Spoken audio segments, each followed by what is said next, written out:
Your Excellencies, heads of mission and members of the Diplomatic Corps, our guest of honor, Acting Deputy Assistant Secretary, the Honorable Mr. Jason Grubb, and all other officials from the State Department and from the Government of the United States, other U.S. government officials, fellow Zimbabweans, distinguished guests, ladies and gentlemen.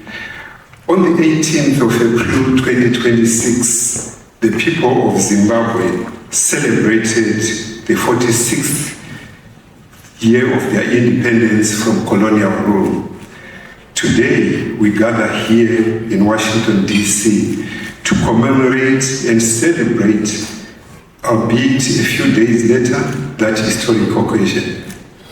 Zimbabwe at 46, unity and development towards Vision 2030 is the theme of our celebrations. On behalf of my wife and the staff at the Embassy of Zimbabwe, I extend our warmest greetings and deep appreciation to each one of you for your presence with us on this joyous occasion. As many of you are aware, Zimbabwe's independence was attained following a protracted armed struggle for freedom. A struggle waged by Zimbabweans and supported by most of the countries that you represent. We count on your continued support in our quest to achieve an upper middle income society by 2030. To my fellow Zimbabweans, as we celebrate this day, we honor the gallant heroes and heroines, both living and departed, whose courage and commitment bequeathed the freedom that we enjoy today. Distinguished guests, we have many reasons to be joyful as we celebrate our 46th anniversary of independence. Our economy has registered commendable growth, anchored on a stable macroeconomic environment. It grew by 8.4% in 2025. It is forecast to grow by 5% this year. Following a raft of reforms, Zimbabwe achieved a single-digit annual inflation rate of 4.1% in January 2026, thereby anchoring long-term stability of our local currency. The government is also implementing several reforms aimed at improving the ease of doing business in Zimbabwe and enhancing the attractiveness of the country as an investment destination.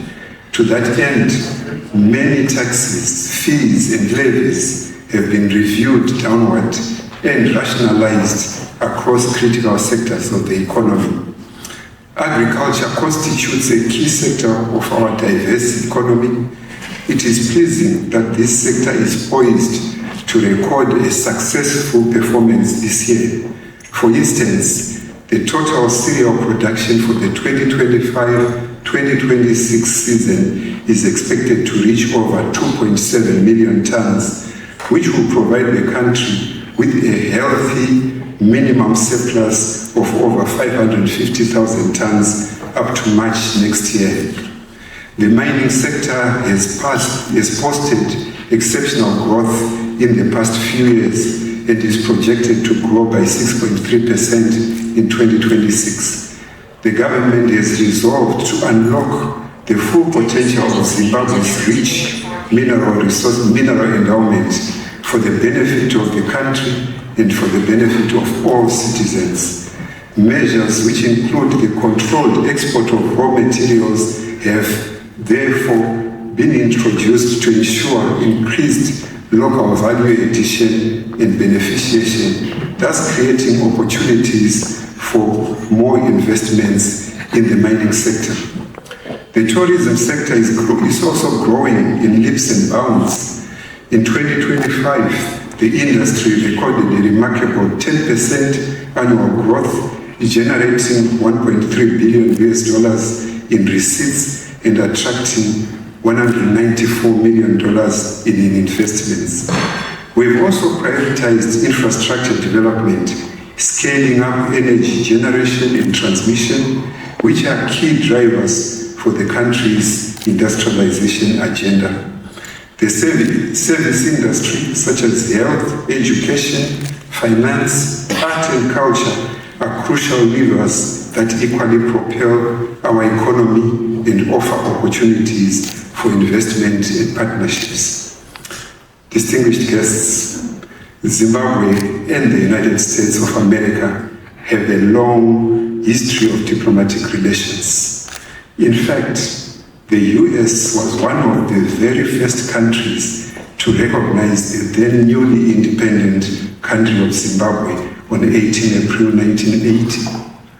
Today, our relations stand on the promise of a fruitful and mutually beneficial re-engagement. In pursuit of its policy of being a friend to all and an enemy to none, Zimbabwe seeks friendly and excellent relations with the United States. Zimbabwe has decided to place economic diplomacy as a key element of its foreign policy, while the US has similarly placed commercial diplomacy as a key part of its foreign relations. Many synergies therefore exist between Zimbabwe and the US in this regard. Zimbabwe is the human capital and natural resources which, when matched with US capital and technology, can yield results which are beneficial for both countries. During my tenure in Washington, D.C., I commit to working with US government officials and partners in the private sector to improve and expand the relations and commercial connections between our two countries. Distinguished guests, as I conclude my remarks, I wish to acknowledge the financial contribution of Nyaradzo Holdings. This is a Zimbabwean company which is in the financial sector towards the hosting of this event. I further appreciate my wife and all the staff at the embassy for their work in making this event a success. And on this note, I want to invite all of you to join me in a toast. Please